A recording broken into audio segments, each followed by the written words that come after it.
बच्चों, आज हम लोग सामाजिक विज्ञान के पहले विषय इतिहास के दूसरे अध्याय भारत में राष्ट्रवाद के अंतर्गत गांधी युग के बारे में अध्ययन करेंगे। हम ये जानेंगे कि गांधी जी का जन्म कब हुआ, गांधी जी की प्रारंभिक शिक्षा कहाँ पर हुई और उच्च शिक्षा के लिए गांधी जी कहाँ गए, और गांधी जी इंग्लैंड से वापस कब लौटे, लौटने के बाद वो भारत में क्या करने लगे, और इसके बाद वो साउथ अफ्रीका कब गए, वहाँ पर कौन सी ऐसी घटना घटती है जिसके परिणाम स्वरूप गांधी जी वहाँ पर आंदोलन करने के लिए विवश हो जाते हैं, और उसके बाद पुनः वो कब वापस आते हैं भारत, और साबरमती आश्रम की स्थापना उन्होंने कब किया, और प्रथम विश्व युद्ध का भारत पर क्या प्रभाव पड़ा। इन सब सारी चीज़ों का अध्ययन हम इस वीडियो में करेंगे। लेकिन गांधी युग का अध्ययन करने से पहले थोड़ा सा हम गांधी जी के बारे में जानेंगे। तो गांधी जी का जन्म 2 अक्टूबर 1869 को गुजरात के पोरबंदर में हुआ था। गांधी जी का पूरा नाम मोहनदास करमचंद गांधी था। उनके पिता का नाम करमचंद गांधी था, माता का नाम पुतलीबाई था।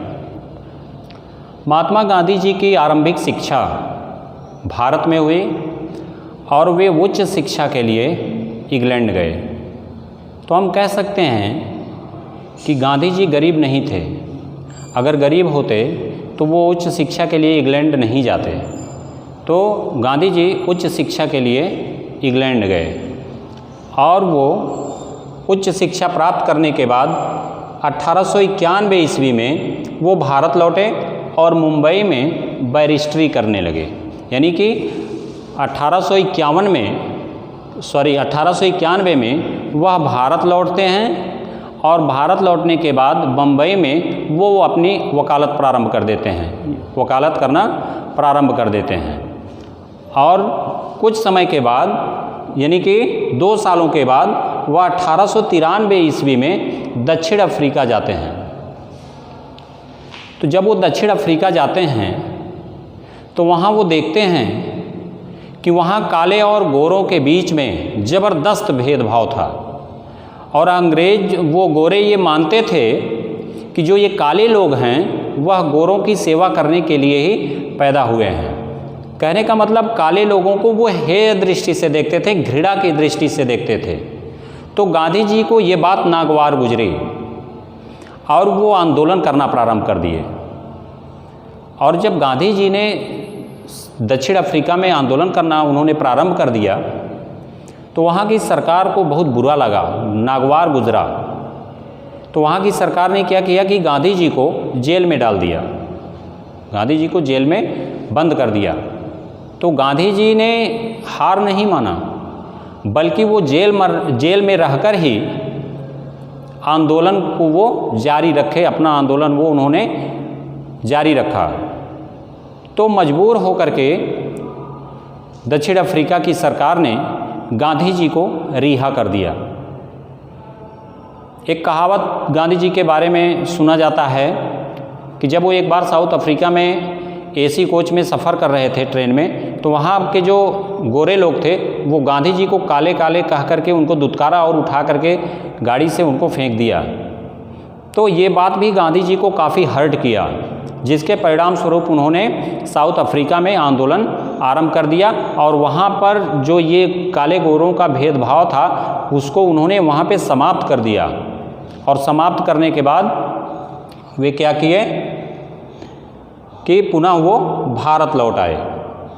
और भारत लौटने के बाद उन्होंने, उनकी एक सोच थी, उनका एक थॉट था, उनकी एक अवधारणा थी।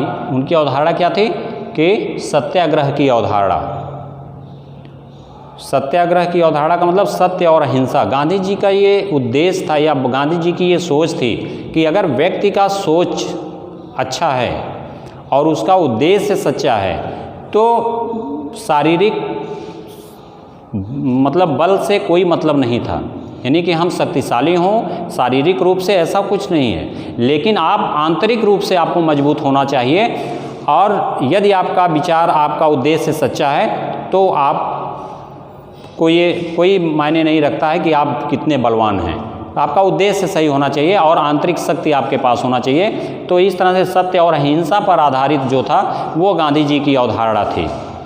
तो गांधी जी के बारे में कभी कभी कुछ लोगों ने ऐसा किया कि आप कहा कि आप दुर्बल हैं, इसलिए आप मारपीट में विश्वास नहीं रखते हैं, आप अपने देश को आज़ाद कराने के लिए ये जो मार्ग अपनाए हैं अहिंसा का, ये दुर्बलों का अस्त्र है, ना कि सबलों का अस्त्र है। तो गांधी जी ने कहा कि नहीं, ये सबलों का अस्त्र है, क्योंकि सत्य और अहिंसा पर जो व्यक्ति चलेगा वह दुर्बल नहीं हो सकता, वह ताकतवर होगा आंतरिक रूप से, तभी वह कर पाएगा। तो इसलिए गांधी जी ने कहा कि सत्याग्रह जो है वह सबलों का हथियार है, ना कि दुर्बलों का। तो उन्होंने क्या किया, गांधी जी जो है जब वो 1893 ईस्वी में दक्षिण अफ्रीका से लौटे तो उन्होंने क्या किया कि भारतीय राजनीति में उनका जो प्रवेश होता है, जब वो साउथ अफ्रीका से 1915 ईस्वी में वो भारत लौटते हैं तो यहाँ का जो राजनीतिक स्थिति थी भारत की, तो वो प्रारंभ में उनको लगा कि अंग्रेज़ जो कर रहे हैं वो सही कर रहे हैं, या वो जो करेंगे वो सही करेंगे, हमारे साथ इतना दुर्व्यवहार नहीं करेंगे। तो हम कह सकते हैं कि प्रारंभ में 1915 ईस्वी में जब भारत गांधी जी लौटे तो उनको जो है अंग्रेज़ों पर पूरा विश्वास था और अंग्रेज़ों को भी गांधी जी पर पूरा विश्वास था। अंग्रेज़ ये सोचते थे गांधी जी के बारे में कि ये आदमी जो है यह क्रांतिकारी नहीं हो सकता है, यह विद्रोही नहीं हो सकता है, ये सामाजिक आदमी है और इससे हमें कोई खतरा नहीं है। और गांधी जी को भी अंग्रेज़ों पर पूरा विश्वास था कि वो ऐसा नहीं कर सकते हैं। तो अंग्रेज़ों ने क्या किया कि गांधी जी को एक उपाधि दी, कैसर ए हिंद, कैसर ये हिंद की उपाधि गांधी जी को दिया। यहाँ पे आपको यहाँ पर लिखा गया है कि 1915 में ही कैसर ए हिंद की उपाधि जो है अंग्रेज़ों ने गांधी जी को प्रदान किया। और ठीक इसके एक साल बाद यानी कि 1916 ईस्वी में गांधी जी ने क्या किया कि साबरमती आश्रम की स्थापना उन्होंने कर दिया। तो साबरमती आश्रम की जो स्थापना गांधी जी ने किया और बाद में गांधी जी के सामाजिक और राजनीतिक जीवन का केंद्र बिंदु यही बन गया, साबरमती आश्रम। तो यहाँ पे एक क्वेश्चन, इम्पॉर्टेंट क्वेश्चन आपको मिलेगा बच्चों, यहाँ आपको पूछा जा सकता है कि गांधी जी ने साबरमती आश्रम की स्थापना कब किया था। तो आपका उत्तर यही होगा कि गांधी जी ने साबरमती आश्रम की स्थापना 1916 ईस्वी में साबरमती में किया था, साबरमती की स्थापना किया था। आपका प्रश्न होगा कि महात्मा गांधी ने साबरमती आश्रम की स्थापना कब किया था, तो जवाब आपका होगा कि महात्मा गांधी ने साबरमती आश्रम की स्थापना 1916 ईस्वी में हुआ था। तो गांधी जी आश्रम की स्थापना करने के बाद पहली बार लोगों के सामने आए, या हम कह सकते हैं कि पहली बार लोगों के बीच में आए।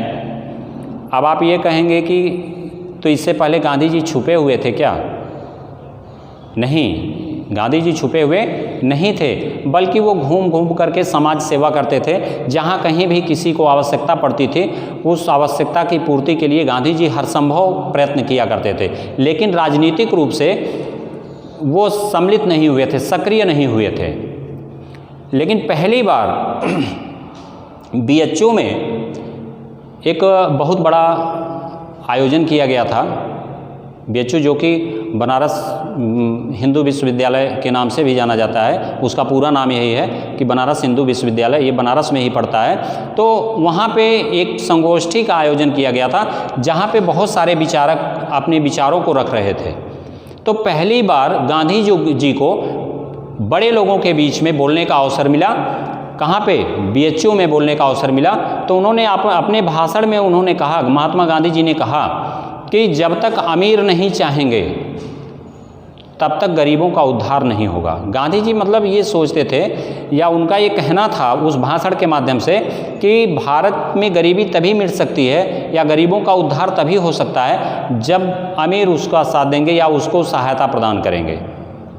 तो इस तरह से गांधी जी ने वहाँ पे भाषण दिया और पहली बार लोगों के बीच में वो आए। अब आपका अगला जो पॉइंट है वह है कि प्रथम विश्व युद्ध में भारत पर प्रभाव। अब आप कहेंगे कि प्रथम विश्व युद्ध में भारत से क्या लेना देना था? तो लेना देना था क्योंकि इंग्लैंड का गुलाम था भारत, और प्रथम विश्व युद्ध में इंग्लैंड भी लड़ रहा था। लेकिन जब जगह जगह से उसे बुरी बुरी खबरें आने लगीं कि इंग्लैंड वहाँ हार रहा है, इंग्लैंड वहाँ हार रहा है, तो उसने क्या किया कि भारत के युवाओं को ज़बरदस्ती फ़ौज में भर्ती करना प्रारंभ कर दिया,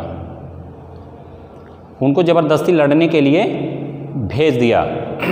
और इधर भारत के लोगों से, उनके मतलब भारत के जो बड़े बड़े राजनेता थे उनसे कहा, उनको झांसा दिया एक प्रकार का कि अगर हम प्रथम विश्व युद्ध में विजयी हो जाते हैं तो हम भारत को छोड़ देंगे और यहाँ पे भारतीयों का ही शासन होगा, किसी भारतीय को ही शासन सत्ता पर बैठा करके हम लोग यहाँ से चले जाएंगे। तो उस समय के जो बड़े बड़े नेता थे, महात्मा गांधी के अलावा भी जो बड़े बड़े और नेता थे, उनको लगा कि ये तो भाई बहुत बड़ी अच्छी बात है कि आप जो है जीतने के बाद यहाँ से चले जाएंगे। तो नेताओं ने क्या किया कि देश के युवाओं का आह्वान किया कि आप आइए और सेना में भर्ती होइए और विजय हासिल करिए। तो इस तरह से बहुत सारे युवा उस प्रथम विश्व युद्ध में इंग्लैंड के माध्यम से वो लड़ने चले गए। बाद में क्या हुआ कि जब वो जीत जाता है, इंग्लैंड जब जीत जाता है, तो वो ना तो भारत को ही छोड़ता है और ना ही सैनिकों के खान पान की विशेष व्यवस्था करता है। तो प्रभाव क्या पड़ता है? सबसे पहला जो प्रथम विश्व युद्ध का जो भारत पर प्रभाव था वो था आर्थिक परिणाम। आर्थिक परिणाम बहुत बुरे आने लगे। बुरे कैसे आने लगे? जो सैनिक वहाँ पे लड़ने के लिए गए थे, तो अंग्रेज़ों ने कहा ये तो आपने अपने हित के लिए भेजा था इन सैनिकों को, तो इनका जो खर्चा है भोजन का, इनको रहने का, इनका जो कपड़े हैं, इनके जो वस्त्र, ये सारी व्यवस्था आप करेंगे, हम नहीं करेंगे।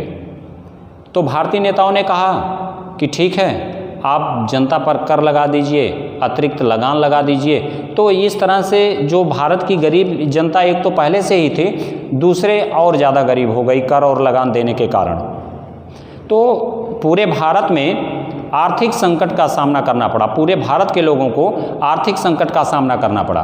दूसरा जो पॉइंट है वह है क्रांतिकारी गतिविधियाँ। इस अवधि में जब प्रथम विश्व युद्ध हो रहा था, तो इस समय में क्रांतिकारी गतिविधियाँ जो थी वह और तेज हो गई थी। तेज क्यों हो गई थी? तेज इसलिए हो गई थी कि इंग्लैंड के अधिकांश जो सैनिक थे वो चले गए थे लड़ने के लिए, तो भारत में सैनिकों की संख्या कम हो गई। और जब भारत में सैनिकों की संख्या कम हो गई, तो इसी समय का फ़ायदा उठा करके क्रांतिकारियों ने क्या करने लगे? ये लोग ट्रेनों को लूटने लगे। अंग्रेज़ों के खिलाफ ये षड्यंत्र करना प्रारंभ कर दिया और तेज हो गए, यानी कि क्रांतिकारी गतिविधियां और बढ़ गईं। ये ट्रेनों को लूटने लगे, ये अंग्रेज़ों के दफ्तरों को लूटने लगे, जहाँ पे गोदामों में इकट्ठा अनाज रखा हुआ करता था उसको लूटने लगे। तो इन सब से अंग्रेज़ जो है क्या किए, घबरा गए वो लोग। और घबराने के बाद में उन्होंने क्या किया कि संवैधानिक सुधारों की घोषणा कर दिया। संवैधानिक सुधारों की घोषणा उन्होंने क्यों किया? क्योंकि उस समय क्रांतिकारी गतिविधियां तेज हो गई थी। और संवैधानिक सुधारों की घोषणा में उन्होंने कहा कि हम आप लोगों के लिए एक ऐसा संविधान में संशोधन करने जा रहे हैं जो सभी भारतीयों के लिए अच्छा होगा, और उसमें ऐसा कुछ नहीं होगा जिस पे भारतीयों पर अत्याचार किया जाएगा।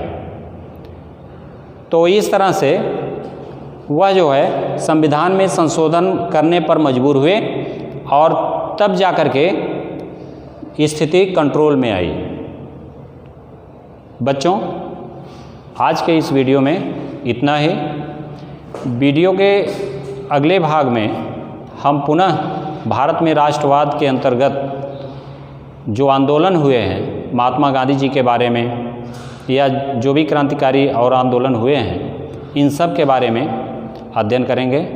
तब तक के लिए धन्यवाद।